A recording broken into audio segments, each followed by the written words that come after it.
Hi, welcome back to a brand new, hot off the press London Weekend show. And from that bit of film we just flashed at you, I expect you'll be able to guess what we're taking a look at this week. Since our last show in the summer, punk rock's really taken off, both in London and in New York.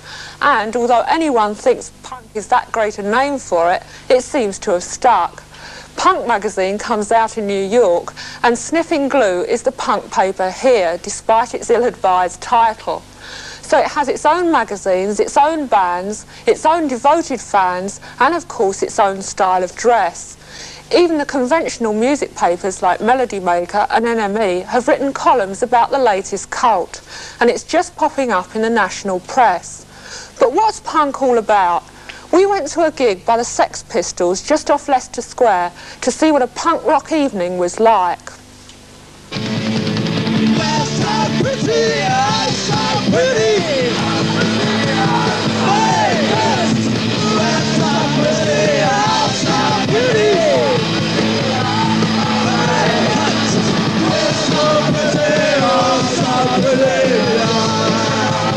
My cast, and we don't care.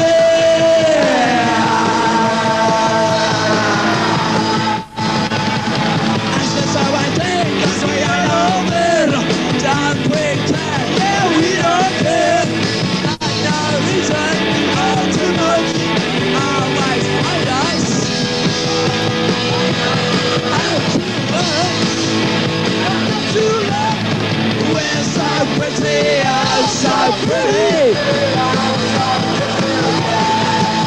We're so pretty, oh so pretty.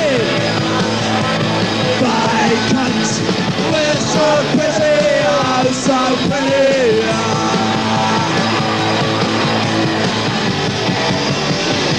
And we don't care.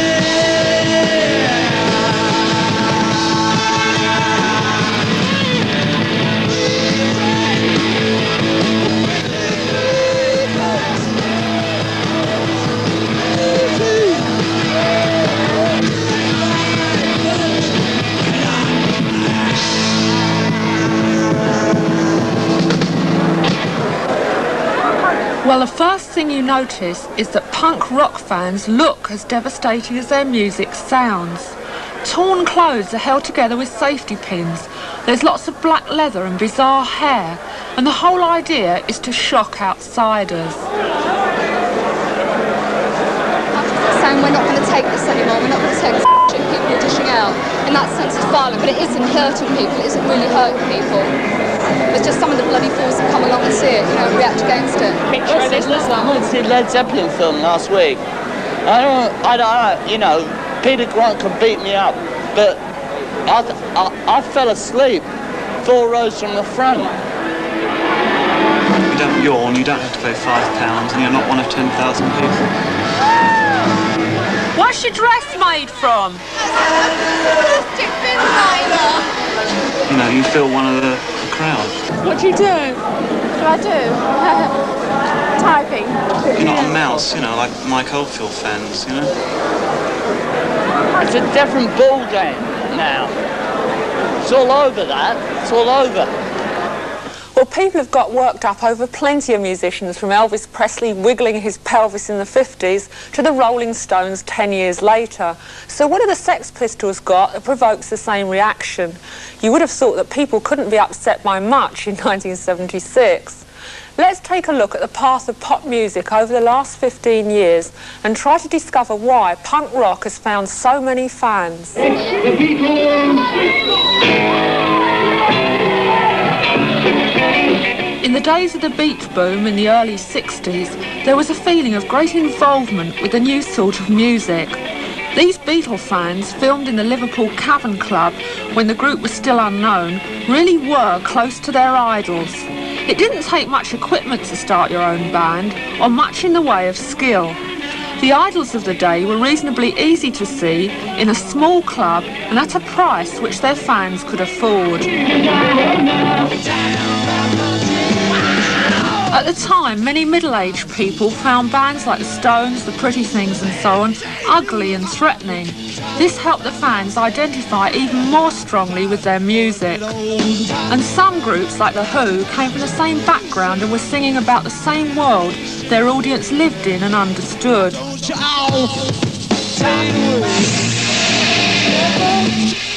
But as time passed and the bands grew wealthier, they became more remote from their audience. For many, this film is the closest they will get to a Led Zeppelin concert. Admission prices have gone up and up, and the music has become complicated and less accessible to would-be musicians. Hey, mama said the way you move will make you sweat, gonna make you groove. In reaction to this increasing remoteness of musicians from their fans, pub rock circuits developed in the 70s, where anyone could buy a drink and see a band. And recently, a return to basic gutsy rock and roll has taken Dr. Feelgood out of the pubs and up to the top of the album charts. But the Feelgoods are probably the exception, because by and large, pub rock bands have never succeeded outside their pubs. I asked the Sex Pistols why they thought pub rock had failed to catch on. Most of their music was just based around old standards, like Bees Make Honey and bands like that. They just played everybody else's songs that everybody been playing for like 15 years. There's a couple of bands like the Kilburns, really good. They're all mostly country and western and rhythm and blues. And what the hell good juice is that, man? What was needed was a style of music that was as easy to play as pub rock, but rejected the past and had a new identity of its own. What musicians do you rate? I mean, who do you think is a good singer? I don't. I don't have any heroes. They're all useless. Well, there's no bands around, is there? None. None that are accessible. Well, before you... Unless you pay a fiver to see them, and then you can't see them. And what sort of people came to see you in the beginning? Well, no one knew us at the beginning. It was just whoever was there when we turned up. Because we used to turn up with our equipment and just like crash in and do the gigs. Nobody knew we was playing until we got there. We didn't even know, actually. Well, you reckon that was the only way to get a gig, was just to turn up first? And... Yeah, that's how we can get gigs. Fucking pushing. Still can't get them. No, Sean. How come Cameron shot around? No. What, when you stood up and started singing the first time, what happened? I mean... Oh, John, go on. It was wonderful. No, come on. People loved me. They threw flowers. Well, look, I saw you the 6th time, and people were quite shell-shocked. Well, then you know yourself, don't you? But what sort of people come to see at you? home though, Johnny. I don't know, just bored people. Bored out their brains with hippies. What's this thing you got against hippies? They're complacent.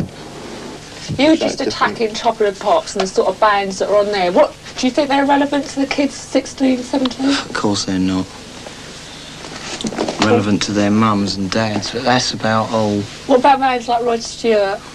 What about him? Mums and dads, yeah. He's all round, isn't he? All round entertainment.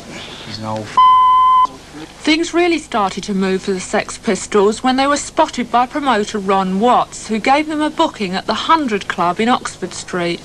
I saw them at High Wycombe. It was interesting because they really managed to upset the crowd, or most of the crowd, and they had some of their followers with them who looked like people I'd never seen before in my life. What did they look like? Oh, amazing. They had this multicoloured hair and they had clothes on which had been ripped to pieces and put back together with safety pins. And it was very bizarre. It was beyond anything that I'd seen. Beyond anything that had hit High Wycombe before? Yeah, probably since as well. And what happened when they played down here? Well, the first time they played, their audience turned out, the Bromley lot with the multicoloured hair again and what have you. And it was good. We hadn't seen anything like it, and so we thought, well, we'll give it a try again. And there weren't very many people come in at first, you know. The first sort of half dozen gigs were very average in support, you know. Any other band would have done as many people. But it's the actual followers that did it, you know, that turned the key. We've been there for 5 years or more just waiting for this to happen, and now it's happened. It's like it's only a punk way of dressing. It's just dressing exactly how you want to look, and finding clothes that are original, not like wearing everything that everyone else wears, you know, looking just a bit different. Have you tried to get bands together? Yeah, I did the 100 Club, the punk festival. Susie and the Banshees. What did you sing? The Lord's Prayer via Twist and Shout, Knocking on Heaven's Door, and a bit of Deutschland, Deutschland über alle. And what went down the best? All of it. It got boring in some parts, but it picked up. And who was backing you up? Sid Vicious on drums, Steve Spunker on bass, Marco on guitar, and me just doing the vocals. Are you a singing? Yeah. Had you sung before? Not on stage, no. Did you think that was important? No. You know, you can rehearse for 2 days in the garage and not having played before and go out and do a gig. You know, it was like that before, though, wasn't it? The skiffle was like that. The skiffle was very important in British music. That's where all the groups came from. How can you tell a good punk rock band from a bad one? Well, the audience judge that, I think. I mean, what do you think's produced punk rock? Why is it sort of sprung up? It had to. It was the only thing that could happen. I mean, it was the only thing that didn't come from the industry. It came from the kids themselves. Something had to come from the kids. You know, the industry had run out of ideas. That's why they had rock and roll revivals every other year. But what is it that the punk rock bands are saying that makes them a part and a reflection of their generation? We'll be back with the words of the musicians and their audiences, and, most important, more of the music itself after a break.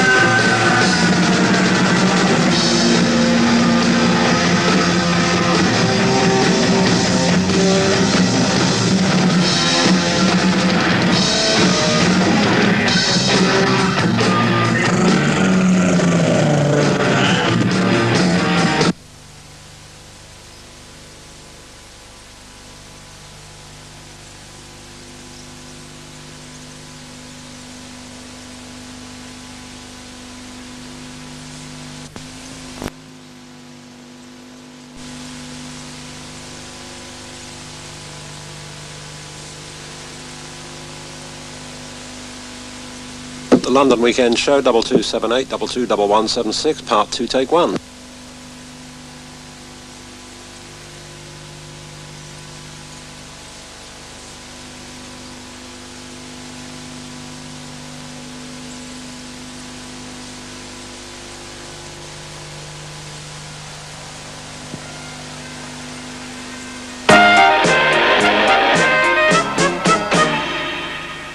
Welcome back, punksters. In the first half, we saw how rock stars have become more and more distant from their audiences. Some are tax exiles and live abroad in California or Europe. Others only appear on stage in vast stadiums where tickets cost plenty and they appear as small dots on the horizon. So it's not surprising that bands like the Sex Pistols, who play in clubs that anyone can afford to go to, are becoming more and more popular. There's also a new feeling that you don't have to be a special sort of person to pick up a guitar or stand in front of a mic and sing. In punk rock, anyone can have a go. Punk in England is still growing, but it has bands like the Buzzcocks from Manchester and the Suburban Studs from Birmingham. Here in London, apart from the Pistols, there are about a dozen or so imitators. Either established bands cashing in on what they see as a punk craze, or other people treading the same route as the Pistols from Dole Queue to club dates. Bands like The Damned, The Vibrators and Clash, who've been playing for about 6 months. What is there in their apparently negative and destructive lyrics for fans to identify with? I went along to the rehearsal rooms in Camden to ask Clash. Why do you think punk rock started in the first place? Well, because it's like, it's got nothing to do with them anymore when, like, Rod Stewart gets up there and starts, like, going on with his string orchestra, you know what I mean? It's not what you feel like. So you've got to have some music what you feel like. Otherwise you go balmy, don't you? I think their attitudes really stink. Now, anyway, there's just like... There just has to be new groups, and then that's what you got. The Sex Pistols say they hate hippies, everything they stand for, and the hippies are what went wrong with music. What do you think about that? Yeah, it's right. I think that's where the complexities came in, you know? And people thought, oh, we better buy a Moog synthesizer or we'll get caught out, you know? Like maybe... If there's any around, they should, like, you know, jump into action immediately. Because, you know, I suppose it ain't their fault. They've had too much dope. Yeah, lying on the floor and looking at the ceiling. But it's another generation to yours. Yeah, one that went wrong. What sort of things do you write about? What's going on at the moment? Like what? Like what? Career opportunities. White Riot. Yeah, tell me about White Riot. What's it about? Notting Gate. Like, you know that riot they had? Well, we was down there, me and him, and we got searched by policemen looking for bricks, like, and then later on we got searched by Rasta looking for pound notes in our pockets, so... And all we had was bricks and bottles. But still. But one of the lines in it is everybody does what they're told to. Yeah, it's true. I mean, do you think what's happened to a lot of young people is that they've been pushed around a lot? Yeah, and well, that your like, music's the school I went to, right? I mean, they're sort of like... All the kids are supposed to sort of like be factory project, you know, that sort of stuff. And like, the school's sort of built, it's a real sort of depressing school and that. And you go there, you don't learn nothing. All you're sort of like working for is just to go into the factory which is around the corner or something like that. And, well, most of the mates I know are all working in the factory. I mean, a lot of your fans on the Dole, I mean, do they feel the same way? Yeah, else they wouldn't come to our gigs, would they? If they weren't on the Dole, would they be your fans? Well, I mean, if there was jobs, then they wouldn't be on the dole. And maybe we'd be singing about love and kissing or something. So the new groups claim they're singing about the situations that they and their fans find themselves in. Well, are they? The Sex Pistols' first single is aggressively called Anarchy in the UK. But what do they mean by anarchy?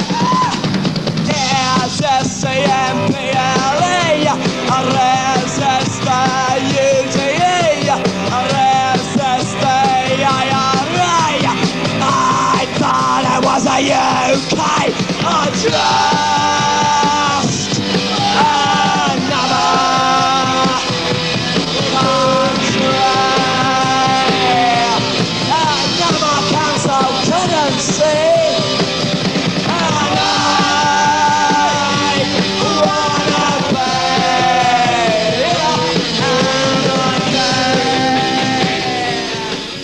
What do you mean? Do you mean you actually want to destroy them, or you want to...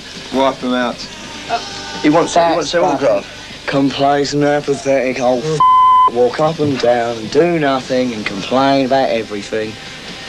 And watch Top of the Pops and send their boring little letters into Melody Maker week after week. That's what I want to get rid of. How do you want to get rid of it, though? Push them out. Destroy them, eh? Destroy them one way or another. Not violence. Get rid of them. But don't you get off on causing fights? Where you heard that from? Oh, gosh, it's really rubbish. No, we're nice. I It's just the same as when it was before, when they had the Stones and the Who and they came along and they thought they were great because they destroyed everything that went before them. But now they can't take it because we're destroying everything that's gone before us. That's all it is. It's not violence, it's just excitement causes it most of the time, you know. When we're playing, people get excited and worked up. That's because people aren't even used to people standing up and jumping around. They just want them to sit down all the time. And as soon as anything other than that happens, they get really kind of shocked. Considered violent. Yeah, it's called, if someone stands up there and goes, yeah, it's... They go, look, he's starting. Go on, get him out. The usual.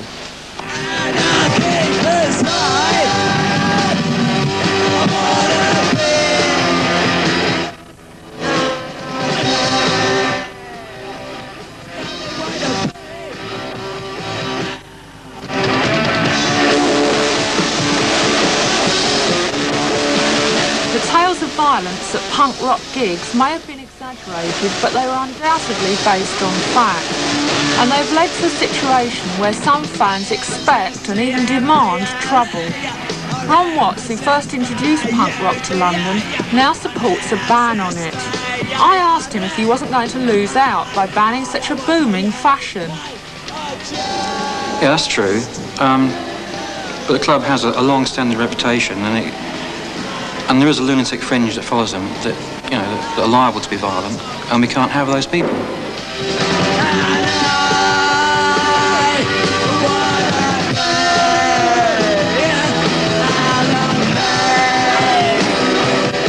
But when the hysteria that always surrounds a new fashion, be it clothes or music, dies down, what's left? And is the much publicised violence at punk rock gigs really any worse than at other equivalent events? So far, the punk scene seems to have avoided the premeditated confrontations of the Teddy Boys and of the Mods and Rockers. Is Johnny Rotten the new David Bowie, or will all his tough lyrics and aggression just look dated next year? Right now, the punk musicians can make out that they're just the same as their fans, because most of them still are, and they can sing about getting rid of the establishment because they're not part of it. But what happens if they do make it and get big and successful? What would success do to Johnny Rotten? I mean, the day Johnny Rotten goes back on the words he writes in his songs is the day he dies, and I know that for a fact. So it's a ridiculous question to ask. You know, they're just very, very committed. They're in this band because they're committed. They formed it. It's the reason they're the whole founders of the new scene in music, because they thought, we're bored with what's happening, we're going to do something. That's why they are the best band in it, because they're the originators. Don't accept the old order. Get rid of it. What do you think about bands like the Stones? I don't. I don't even consider them a band. They're more like a business. What a business? Yeah, but surely by making a record, you're on the way to becoming part of the system. No. Not if you don't let yourself. But supposing your record's a success. Yeah. I mean, which there are big chance it will be. Oh, and okay, everyone. Supposing you make a lot of money, how are you going to be different from the Stones? I don't need a Rolls Royce. I don't need a house in the country. I don't need to live in the south of France. I'm happy as I am, and I'm going to carry on. Finsbury Park with these bands. Don't live in Finsbury Park.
fun, you're no fun.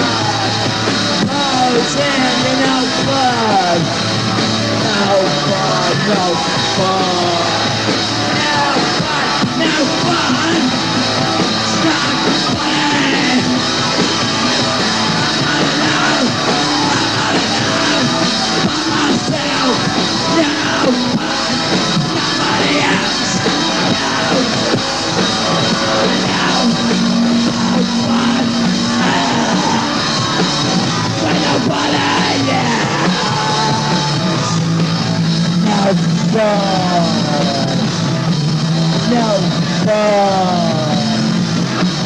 No fun.